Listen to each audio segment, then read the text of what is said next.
Bienvenue sur CIV 225+, votre chaîne dédiée au décryptage de l'actualité ivoirienne en temps réel et à l'analyse politique en Afrique de l'Ouest. Ici, nous vous proposons des informations fiables, des analyses claires et des débats sur les grands enjeux de la région. Abonnez-vous dès maintenant et activez la cloche de notification pour ne rien manquer de nos prochaines publications. Aujourd'hui, nous abordons un sujet majeur, Côte d'Ivoire-Sénégal. Une parfaite convergence entre Alassane Ouattara et Diomaye Faye.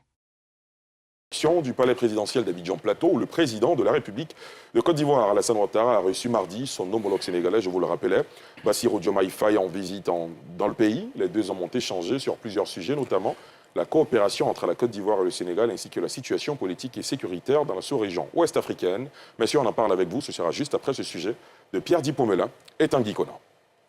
C'est la toute première visite du président sénégalais Bassirou Diomaye Faye en Côte d'Ivoire depuis son accession au pouvoir, le 24 mars dernier, à la suite des élections présidentielles. Il a été accueilli à son arrivée, à l'aéroport Félix Houphouët-Boigny, par le vice-président Tiemoko Meïlie Koné et quelques membres du gouvernement, en fin de matinée, avant d'être reçus par le président de la République Alassane Ouattara, au palais de la présidence. Les chefs d'État ont relevé le dynamisme de la coopération entre les deux pays. Ils ont également fait le tour de la situation politique et sécuritaire de la sous-région ouest africaine. Sur l'ensemble de ces questions, ainsi que sur plusieurs autres sujets d'intérêt commun, les présidents Alassane Ouattara et Diomaye Faye se sont félicités de leur convergence de vues. Au cours de nos entretiens, nous avons passé en revue la situation dans chacun de nos pays, les efforts que nous faisons.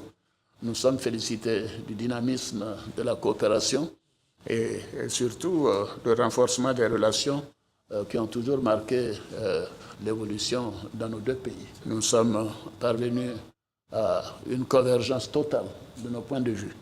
Et je m'en félicite, que ce soit sur les questions de démocratie, que ce soit sur les questions de coopération régionale ou bien de la situation internationale.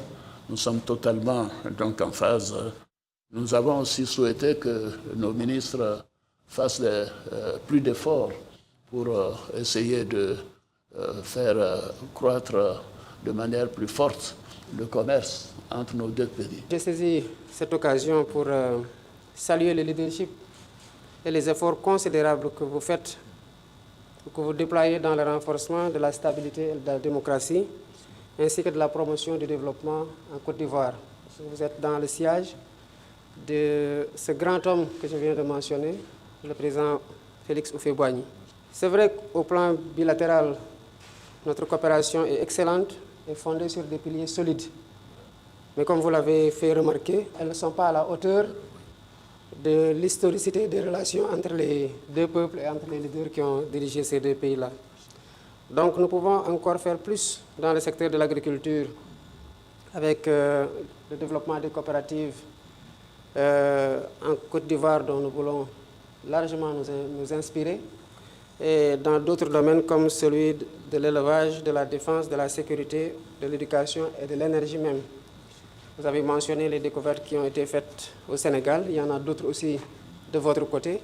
Je pense que c'est une opportunité historique pour les deux peuples, pour les deux gouvernements, de mutualiser les connaissances et les efforts et les stratégies pour tirer le meilleur profit de ces ressources.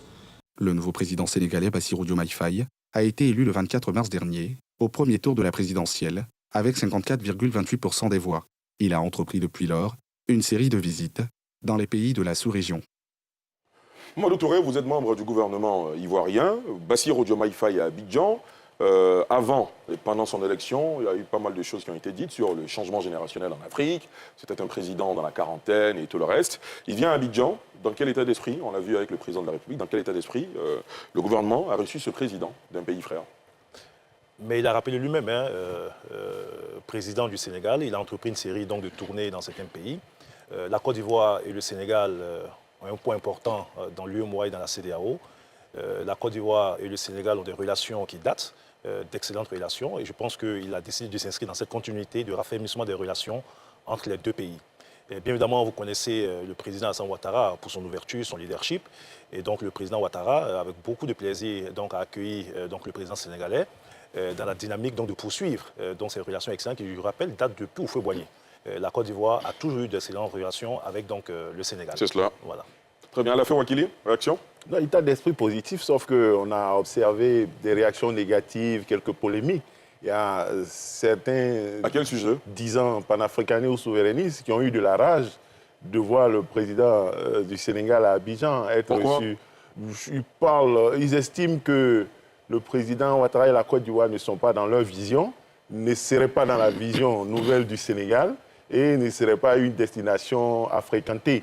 Donc, ils sont tout mécontents, tout malheureux. C'est un fait à noter. Et dans la même foulée, certains avaient voulu faire polémique du fait que le président sénégalais n'a pas été accueilli par le chef de l'État lui-même, même par le vice-président de la République. Je pense que c'est des choses qui se sont souvent passées, qui arrivent. Et même lorsque le président de la République il va à l'extérieur, il peut être arrivé qu'il ne soit pas accueilli par ses homologues directement. Mais je vois qu'on a tous aperçu les images chaleureuses de la rencontre, de l'entretien, et finalement, tout s'est très bien passé. Et ça n'empêche pas de noter ces quelques réactions enflammées et ces polémiques vite éteintes. Très bien. André Silver? Alors, moi, je note la symbolique. Je l'avais relevé ici quand le président Macky Sall était venu. On a donc Bassirou Faye, 44 ans, le président Alassane Ouattara, 82 ans. L'un a presque le double de l'âge de l'autre. Le président Alassane Ouattara, en 13 ans, a vu passer 3 présidents du Sénégal, de différentes générations. Abdoulaye Wade, qui est presque de la même génération que le président, bien sûr un peu plus âgé, plus de 90 ans. Macky Sall, qui est de la génération des années 60, donc des Kobina Adjoumani. Et puis Bassirou Diomaye Faye, qui est de la génération du ministre Mamadou Touré. Donc le président Alassane Ouattara a reçu 3 présidents sénégalais de 3 générations différentes. Ça montre un peu, ça dénote de ce qu'on a dit au début de votre émission, je crois, dans le reportage, à savoir la transmission du pouvoir à une nouvelle génération, qui était aussi le combat du président Ouattara. Hein, voilà. Bon, on en parlera certainement au cours de l'émission. Très bien. Honorable Achaïdé? Oui, bon, c'est des relations entre États. Il faut le savoir, un nouveau président de la République a été élu au Sénégal. Il fait une tournée et il arrive en Côte d'Ivoire. Et les 2 présidents, dans un point de presse, sont restés, de mon point de vue, assez laconiques sur le contenu de leurs échanges. Pourquoi laconiques? Eh bien, au regard du contexte général actuel en Afrique, quand on regarde comment le PASTEF a annoncé les couleurs et la qualité et le contenu du contrat social sur la base duquel ils ont été élus par Sonko via Diomaye Faye a été élu, au Sénégal, eh bien, il y a quand même, on s'attendait à ce qu'on en sache un peu plus sur le contenu de leurs échanges. Mais les 2 présidents de la République, au micro, ont annoncé à l'opinion publique qu'ils se sont entretenus et ils ont évoqué certains sujets. Bon, alors moi, justement, il y a eu des sujets. Oui, mais les sujets dont vous, ce n'est pas suffisant? Oui, parce qu'un président de la République s'est déplacé pour parler d'élevage, de pêche, surtout quand il vient d'être élu. À mon avis, ils ont parlé d'autres choses dont ils n'ont pas voulu nous dire le contenu. Certainement qu'ils ont eu des échanges plus approfondis. Mais il y a aussi la grande commission mixte qui a été évoquée. Voilà. Alors la commission mixte, elle va certainement nous en dire un peu plus sur comment la Côte d'Ivoire renoue, enfin pas renoue, comment la Côte d'Ivoire et le Sénégal poursuivent leurs relations. Parce qu'il faut le dire, je crois que les uns et les autres l'ont rappelé, les 2 pays ont quand même de fortes relations. Il y a une très forte communauté sénégalaise en Côte d'Ivoire. Au Sénégal aussi, il y a quand même une communauté ivoirienne. Donc, les 2 États d'Afrique de l'Ouest ont besoin de travailler ensemble. Mais ce qu'il serait intéressant de savoir, c'est quand ils disent qu'ils sont en phase sur quoi? Parce que j'ai entendu... Ils sont en phase notamment sur la démocratie, la préservation de la démocratie. C'est un mot qui a été lâché. Bon, d'accord. Entre autres. Ils sont en phase peut-être sur les enjeux économiques, puisqu'on parle de grande commission mixte qui sera mise en œuvre. D'accord. Maintenant, pour le PASTEF qui s'est présenté à l'opinion comme un parti qui vise la rupture avec l'ordre ancien, est-ce que sur ce point-là aussi, les 2 présidents sont en phase, comme ils n'en ont pas parlé? Donc nous, on ne sait pas. Mais il serait intéressant que l'avenir nous dise comment les choses se déroulent. Très bien. Touré Mamadou? Bon, d'abord dire à mon ami André Silver-Conan que bon, ici, il s'agit d'une rencontre entre 2 chefs d'État. Je vois le débat qui veut mener, mais je ne pense pas que la question ait été portée sur ça. La question est de savoir quel est le sens, la portée historique donc, de cette rencontre. Et moi, j'ai rappelé souvent, pour répondre, que les questions d'âge pour moi, ce sont des questions assez superficielles. Le président américain aujourd'hui, qui est candidat à sa propre succession, a 82 ans. En démocratie, ce sont les peuples qui choisissent. Après, je ne crois pas qu'au Sénégal, on ait choisi le président Diomaye en fonction de son âge. Je pense que c'est un projet, un programme qui a eu l'adhésion des populations. Alors, pour revenir au sujet, notre représentant, le représentant du PPACI, peut-être ne veut pas entendre ce qui a été dit. Je pense qu'il n'y a pas de communiqué laconique, puisque ça a été très clair. Les domaines dans lesquels ils veulent collaborer a été donc clairement énoncé. Dire qu'il a été élu et que parler de pêche, d'élevage, etc., mais ce sont les préoccupations essentielles des populations. Vous savez que le Sénégal est un pays qui vit essentiellement d'agriculture et d'élevage. Il veut s'inspirer aujourd'hui donc des réussites de la Côte d'Ivoire dans le domaine. Il a annoncé que les deux pays viennent de découvrir des gisements importants en termes de pétrole et de gaz. Et il a souhaité que ces deux pays puissent mutualiser donc leur expérience et leur expertise en la matière. Sur les questions en rapport avec la sous-région, il a clairement, les deux présidents l'ont dit, ils ont une communauté de vues sur l'approche à avoir pour aborder ces questions importantes de la sous-région. Donc je pense que pour ceux qui ont vraiment écouté, les domaines dans lesquels les deux présidents ont souhaité donc renforcer la coopération, ça a été clairement dit.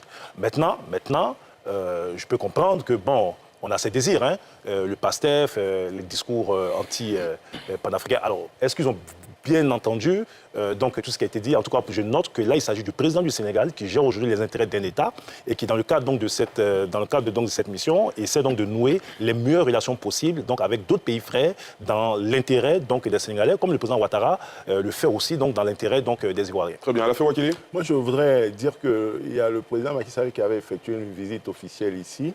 Je pense que lors du toast, s'il était actuel, le président Ouattara, je ne sais pas si le président Ouattara lui avait aussi fait le tu ou lui avait donné du vouvoiement. C'est pour donner une idée de la proximité, de la fraternité qu'il y avait entre les deux chefs d'État. C'était fait lors d'un toast, donc publiquement. Pour l'instant, la relation entre les deux présidents, le président Bassirou et le président Ouattara, est récente. Elle est nouvelle, donc elle prendra du temps pour peut-être arriver à une telle complicité et proximité, pour passer du vouvoiement public au tutoiement public. C'est des cas rares, mais ça arrive entre des chefs d'État. Ensuite, la préoccupation exprimée par l'honorable sur les détails et les dessous renvoie à ce que j'ai dit tout à l'heure, où il parle de rupture du PASTEF, renvoie à la rage, à la colère d'un certain nombre de personnes qui estiment que Abidjan n'était pas une destination à choisir. Qu'il y ait, pour moi, le choix de venir à Abidjan est un choix assumé, ça n'a pas été négocié, c'est un choix souverain de l'État du Sénégal, du président de la République du Sénégal. C'est un choix assumé et libre, et je pense que les gens doivent en prendre acte et ne pas attendre d'autres choses pour l'instant. Il faut en prendre acte et puis avancer avec, ne pas espérer peut-être que le discours PASTEF et le discours de campagne soit celui qui soit prononcé dans la conduite de l'État pour l'instant. Dernier point, je voudrais noter que lorsque le président Ouattara accédait à la charge de l'État et était candidat déjà en 2010, il était plus âgé que le président Gbagbo. C'est-à-dire que même si l'élection était normale dans la passation, on aurait eu un chef d'État entrant plus âgé qu'un chef d'État sortant. Donc l'âge du chef de l'État, l'âge du président de la République, ce n'est pas nouveau. Au fil des années, ça augmente. Et lorsqu'il accédait à la magistrature suprême, Faure, qui est devenu aussi un doyen des chefs d'État, était moins âgé que lui.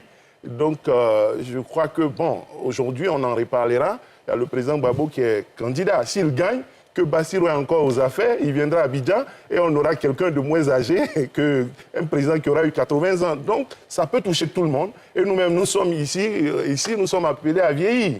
Et je crois que ce débat-là, vraiment, il faut passer à autre chose. Allez, s'il vous plaît. En quelques secondes pour compléter. 5 secondes, pas plus. Oui, en réalité, certains veulent mener des combats par procuration. Là, il s'agit donc de deux hommes d'État qui gèrent les intérêts de leur pays. Ça, vous l'avez dit. Et tous les discours après de rupture, etc., en réalité, c'est des combats par procuration qu'ils veulent mener. D'accord, très bien. Alors, André Silver-Conan, c'est vous qui avez soulevé la question de la génération, de l'âge et tout le reste. Est-ce que les arguments de vos co-débatteurs vous ont rassuré? Sur ce même plateau, on a déjà parlé du débat sur la nouvelle génération. Porté par qui? Par le président Alassane Ouattara lui-même. C'est le président Alassane Ouattara qui a envoyé le débat de la nouvelle génération sur la table de la scène politique, du microcosme politique en Côte d'Ivoire, quand il a dit qu'il était prêt à donner, à passer le pouvoir à une nouvelle génération, alors que le Premier ministre, le défunt Premier ministre Amadou Gon Coulibaly devrait être candidat. Donc, ce n'est pas moi qui ai créé ce débat. C'est le président de la République lui-même qui l'a mis sur la table. Donc, ce n'est pas parce qu'aujourd'hui, cela le touche, que ça va me gêner, moi, d'en parler. Non, ça ne me gênera pas du tout. Ça, c'est la première chose. La deuxième chose, c'est que moi, j'ai été touché par quelque chose. C'est que c'est le président Bassirou Faye qui fait la proposition majeure, à savoir l'activation de la grande commission mixte Côte d'Ivoire-Sénégal, gelée depuis 2014. Peut-être que M. le ministre nous dira pourquoi, d'ailleurs. Et pourquoi ça vous gêne? Parce que justement, c'est lui qui prend le leadership de la proposition. Vous voyez, j'ai suivi un peu son parcours, vous voyez, de la Mauritanie à la Gambie, à la Guinée-Bissau. Je signale entre autres que, en fait, le Sénégal a 5 voisins et il a choisi de visiter ses voisins, hormis, excepté justement les pays comme le Mali et la Guinée, qui sont des pays gérés par des putschistes. Donc, je pense que le pouvoir sénégalais est dans une vision très claire de démocratie. Vous anticipez une question que j'allais vous poser. Est-ce que oui. le fait que Abidjan et Dakar, cet axe se renforce, dans un contexte marqué justement par des pouvoirs militaires... Ah oui, pour moi, c'est un symbole particulier. C'est un symbole très fort. Donc vous anticipez sur cette question, les autres ont le temps de réagir. C'est un symbole très fort. Notez que la Côte d'Ivoire est le seul pays, le premier pays que Bassirou Faye, le président Bassirou Faye, visite en dehors de ses voisins. C'est un symbole très fort. Donc c'est un couple, Faye-Sonko, qui veut montrer clairement qu'il est ancré dans la démocratie et non dans la putsch et autres. Mais j'aimerais rapidement noter qu'ils ont parlé de convergence de vues, aussi bien de la coopération régionale, la sécurité et puis de la démocratie. Mais je suis quand même curieux de savoir de quelle démocratie ils ont parlé, parce qu'on connaît le Sénégal est une grande démocratie aujourd'hui. Bon, en Côte d'Ivoire, bref. Allez au bout de votre idée. Bref, je ne sais pas de quoi il parlerait en termes de démocratie. Alors qu'au Sénégal, aujourd'hui, on a un terme d'alternance, on a une cour constitutionnelle qui peut dire non, on a un peuple assez aguerri qui refuse, qui dit non quand il n'est pas d'accord. Bon, en termes de démocratie, je ne sais pas vraiment de quoi il parlerait.